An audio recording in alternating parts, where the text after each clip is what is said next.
John. Hi Great to there. be. I think we are meeting in a very interesting time for all of us. Firstly, thanks for taking time out for this session. I think we have not met before. I'm Veer. I head a telecom company in Bahrain called Kalaam Telecom. We are an ISP. And of course, British School is it's one of the prominent education institutions. My daughter, younger daughter, by the way, the 9-year-old, she's there since her beginning. Oh, So, is she? I don't know her. That's normally a good sign. I tend to only get to know the naughty children to start with. So if I don't know her, that's a good sign. I've probably seen her at drop off and pick up. I'm sure the fact that she's not going to school for last 7 months, probably that's the Yeah, reason. Not this, she's top there. You'll definitely know her. yeah. But I think again, the context of the call today is the fact that the way pandemic has disrupted everything in our lives, whether it is personal, professional life, the way we used to do things, the way we are managing our business, the way we are doing educating kids. The idea is to learn from you as a prominent educator. What is an impact this pandemic has brought to the way we are teaching, the way the kids are learning? I think I can bring perspective from what, as a telecom companies, how we are collaborating with educators, how we believe that we are playing a role being a technology provider towards the education sector. First of all, before I go jump onto it, I have to congratulate BSB and your team, because when the pandemic started, and my daughter is in year 5, as I said, and I can also compare because my elder one is another private school, and we have been discussing education with my friends across different schools where the kids are going. I was really impressed with BSB's swift response to the pandemic, how quickly they turned to the online education, and the fact that it was very structured from the way the communication with the parents was concerned, and also at the same time, the way the curriculum was structured. And it was, I won't say seamless, everybody, had their hiccups, but as a comparative, BSP was very well prepared. So congratulations for that. Thank you. And the fact that now it's 6 months, we have been doing it. It's nothing new we are going to talk about in terms of pandemic. It has done its bit, and I think it's going to do its bit. But I think, let me start with the first question to you, that how do you rate this evolution via online education, and what are the takeaways? I would say that we, as you say, we started very quickly. The good part is that, probably one of the only good things that's come out of the pandemic for education is a lot of what we've done is, well, we were planning to be. It's just the pace of getting there that's the real challenge for staff, for parents, for the students. So the students tend to be, when it comes to technology, tend to be entirely able to change on the drop of a hat. So they seem fine, but so we always knew we wanted to be much more technological savvy in the classroom, utilize technology to create flexibility within education. But it was, I don't think anyone would have asked to do it I think we turned it around in 48 hours from being told by the ministry that schools were going to be closed for the pandemic to launching our virtual learning environment was a 48-hour window. So very proud of the staff, showed us what we can do when we really all collectively put our minds together. And now we're in a different phase again, because the campus has reopened. I think we went from being full campus to full virtual, and now we come back to this sort of hybrid model. We call it blended learning, but it's a hybrid of some campus and some online, or some students online, some in campus, and that's presenting a whole new raft of challenges, interesting developments, but it's sort of, you're finding your feet. As you say, there were some hiccups, there always will be. And when I look back to that first time, our first VLE, when we first launched it, those first week, and what it was like in the last week of the year, they were unrecognizable. And I think that's actually the thing we've learnt so much about this, that you might always aim for the best, but always then keep looking to improve it. And I think that probably underpins your business in telecom and technology in a nutshell, isn't it? You're always looking to improve, always looking to enhance, always looking to get better. No one sits and rests on their laurels, and that's I think a sign of very good schools as well. Even the very old schools are still very good at looking to develop and looking to be the future and development, whereas schools that are stuck in the ways have always. I saw a great sign on a wall of a school that I looked round. It was on a staircase that said the worst phrase in the English language is "We've always done it this way." And I think that's a very good. I like that. The idea that nothing can't be improved, and we should always be thinking, how can we make that better? And that's been driving us forward. So, and technology has been a huge part in that. You must be. Well, you've enjoyed it as well for your children. Yeah. No, I absolutely agree with you, John. That. And of course, these times have brought the fact that how technology has to play its role, not only the way education is imparted. Clearly, I mean, lots of new technologies are being used to impart the education, but also, a collaboration between technology and educators to be able to make the future generations ready for the future occupations, the future professions. It's not going to be similar to what we are doing. Clearly, what 6 months have done, it has shown us that how probably the future will shape, how the kids will learn. So I think, yes, I mean, clearly the technology and education has to go together, has to collaborate. It's very interesting that how while a lot of the technologies have been available in either nascent and premature stage, but the adoption was very nascent, I would say. But this pandemic has just completely changed. I mean, as you rightly mentioned, that BSB must be ready for online education for a long period of time. Just that it triggered the adoption so quickly, right? I think you use a good phrase there. That collaboration. That's the important aspect. It's when I've seen it really bad is when people have looked at technology and said, "Oh, that's a great piece of technology. How should we adapt our teaching to utilize that technology?" And that actually is not a good way of doing it. The best way is looking at it, saying, what do we actually want to achieve in education? And then once you've decided that, go back to there's always then the technology to support that education. And I think that was what we tried to do. What is it we wanted to achieve? And as you say, they're always out there. The technology's out there. You just have to find it and then adopt it and change it. And sometimes the first one you adopt doesn't work, so to find a new one, and not be afraid to make those changes. I think that was a great phrase. I fully agree with that. No, actually, I'll give you a very nice example, John. My younger one, 9-year-old, as you know, that as parents, we're all trying to keep them busy since they are studying at home. There are gaps. It's not easy to make kids intellectually busy all the time. So, my wife has put on to a number of courses. One of them is artificial intelligence. I'm talking about 9-year-old, right? Mm-hmm. Now, the best part, I was really amazed the way I asked her that, what's the difference between programming and artificial intelligence? She was doing something on programming for a couple of months.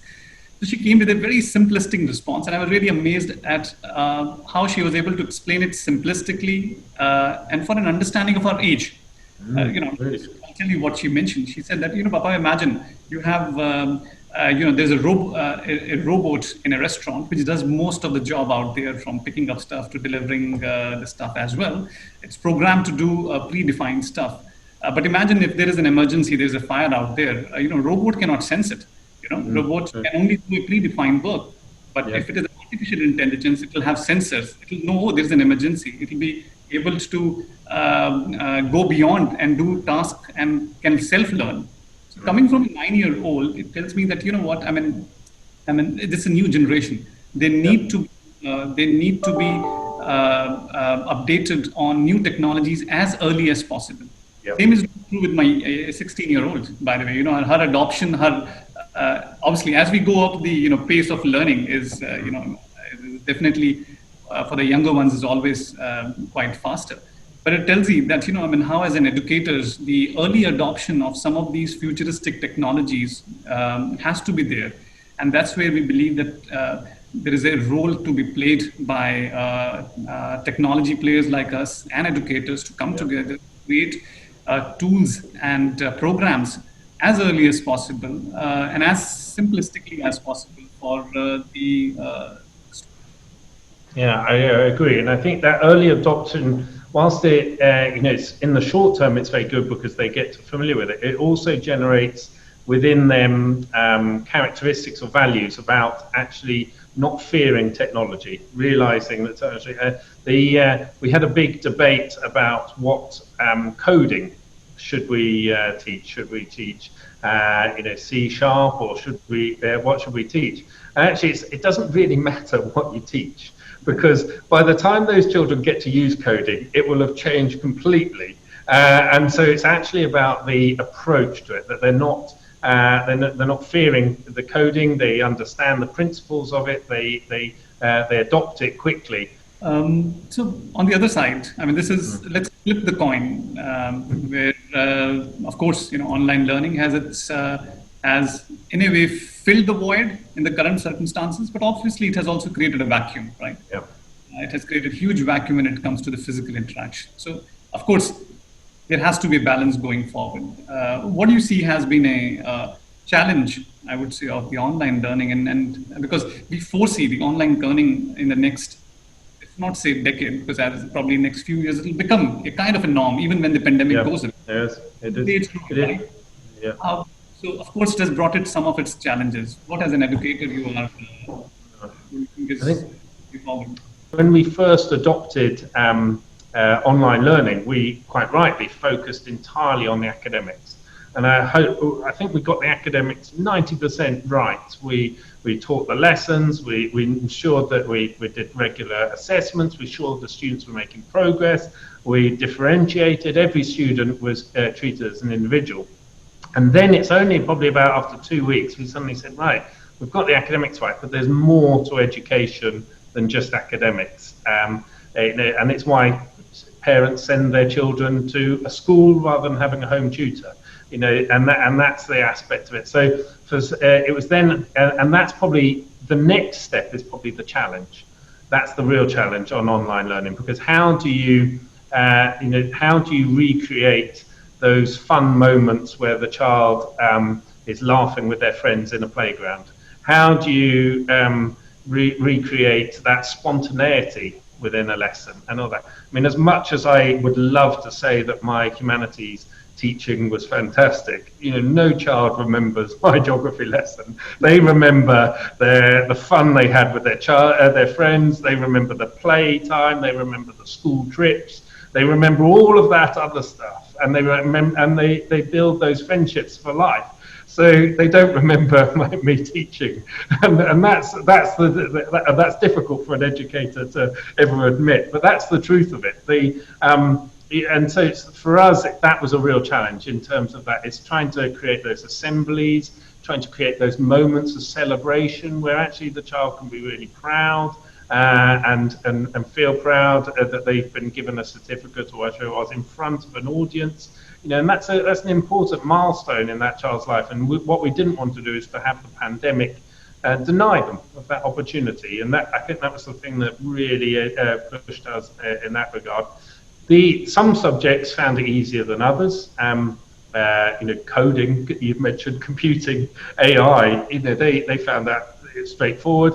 Drama, PE, music had to go back to the drawing board and really think hard. And I think probably some of the aspects of our online learning that were the greatest success were in those subjects, because they had to start from afresh. And a juniors PE, I don't know if your daughter did the Island Challenge, where she was trying to do activities to run to different landmarks in the island virtually. That was a good way of making that then. And we've now got the same challenge in hybrid is all about, I think, where technology is very, very good and where I've seen it around the world used at its best, but it is supporting children learning from other children. And I think that peer-to-peer interaction, but that equally is one of the hardest things to nurture within online or blended learning. You know, how do you have this child that's sitting at home and another child that's sitting at their home? How do you get that spontaneity of working closely together or in pairs online? It takes some doing. You have to actually plan it. You have to nurture it. You can't just say, you know, as we were so used to our old ways of doing it, saying, right, you two work together and then give me an answer, give me a pair, learn from each other and give me an answer. Of course, on online learning, they just often sat there in silence and stared at each other, and and so it's having to actually teach them the skills of, right, ask each other a question, talk through, and bring that out of them. And you know, you're much more savvy at technology than me, but I hope I'm getting better at Zoom calls. I think when I first sat there, it was a bit rabbit in a headlight, and it becomes the new normality, and I think that's where we want to be with. They're real challenges. That's where we want to be with education using technology. No, I agree with you. Even as a as a telecom operator, as a technology operator, of course we focus on all the verticals. Education is one of it, just like any other commerce vertical.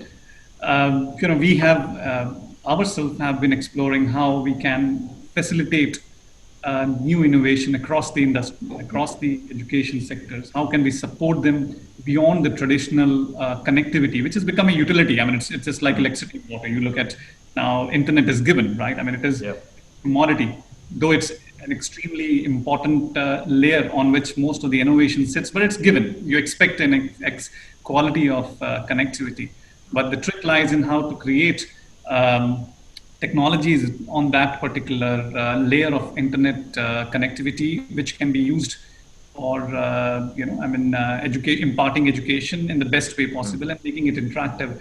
And we are doing our bit into that space. We as an industry together. Like you, I know British schools use Blue Gene and probably Google Classroom, a combination of them.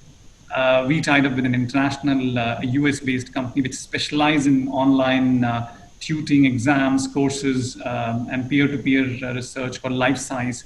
Okay. And we actually we introduced it to a couple of schools in Bahrain as well. Because as we realized, the moment some of the online tutoring happened, we started seeing the challenges across different. There was no perfect technology which used to cover all the scenarios or challenges, right? For example, conducting exams was one of it. How to create groups within an online so that a group of kids are given an tutoring. Technology is creating, is allowing to create independent virtual world for all sectors, including education. As I mentioned, that there are some really popular academies like Byju's, Udemy in Bahrain, Shaw Academy, and so on and so forth. They have been able to bring virtually highly qualified, skilled resources which were available, either employed or unemployed, have been able to bring them on a forum. Again, it doesn't matter the geographical locations anymore. My elder one, she's taking mathematics tuitions from a tutor in India, another one in another course going on in Oxford. So I think it's all happening because there are now technology allows you to do that, and there are people who are very specifically focusing on education segment. At the same time, I think every vertical of education, look at the content itself. Earlier, the textbook content has been virtualized, right? And then that's getting into, first it was just digitized, let's put it this way. It was available for the kids to be able to access virtually. But now it is getting even smarter. You're talking about using artificial intelligence, machine learning, data analytics. A lot of that data, a lot of that content is being available online, and as you can see, gradually the importance of the textbooks is limiting, right? Because We are trying to make it as practical as possible. Technology allows you to actually get a feeler of that technology, of that particular content, rather than just having a textbook. And then all it brings is another element is security, right? Yep. Where the more and more we are accessing, our digitizing ourselves, more and more we are making ourselves susceptible to the online risks.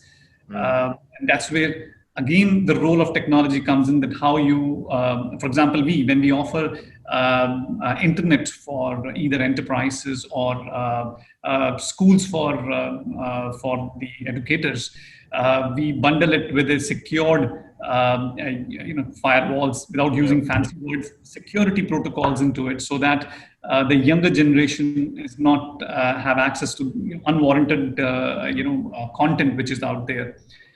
So I think all that the more we are digitizing ourselves, it brings challenges, it brings opportunity. But as you rightly mentioned, yes, as a technology player, we absolutely are focusing towards education segment, and all the fact that it's a segment which is preparing for the future generation, right? And many of the segments which are commercialized segment, here it's a humane segment, which is you're talking about, preparing the future generations. And if you are able to participate in that or contribute in that, we feel that we are adding value. Yeah, no, I fully agree. Do you think you've mentioned AI a lot, and I agree fully with you. That's definitely a forefront of innovation and development within education. For me, cloud-based storage, and actually, I think sometimes we focus heavily on that front end, but actually the back end, that's completely revolutionized. I mean, I remember the first computer at my school, the discs were the size of a table, and you think of, for what's been good is that as technology's improved, and I think that the big step has been that move to cloud, because now you're no longer having to invest vast amounts of sums of money in that background storage and servers and processes. You can actually spend, so technology in schools is becoming much more available. Is that the next big development? Where would you think would be the next big development for schools and technology? No, absolutely. I mean, I think cloud is a nice facilitator, right? While the technologies like AIs and learning and data analytics are the ones which are, I would say, would contribute towards a new vertical in itself. While cloud, rightly mentioned, it sits on the background. You have been using it's when I'm asked to kind of explain people cloud in very specific, I like to give an example of you owning a house versus you are renting a house, right? And you build an infrastructure and you pay for it one time, while you rent an accommodation and you pay as you go. And that's what cloud is, that rather than you building your own speciality into an infrastructure, why to do it when there are people who are far more, that's their bread and butter, that's their speciality. The people handle it, and you just leave that. You focus on your business, which is whatever your area of expertise is.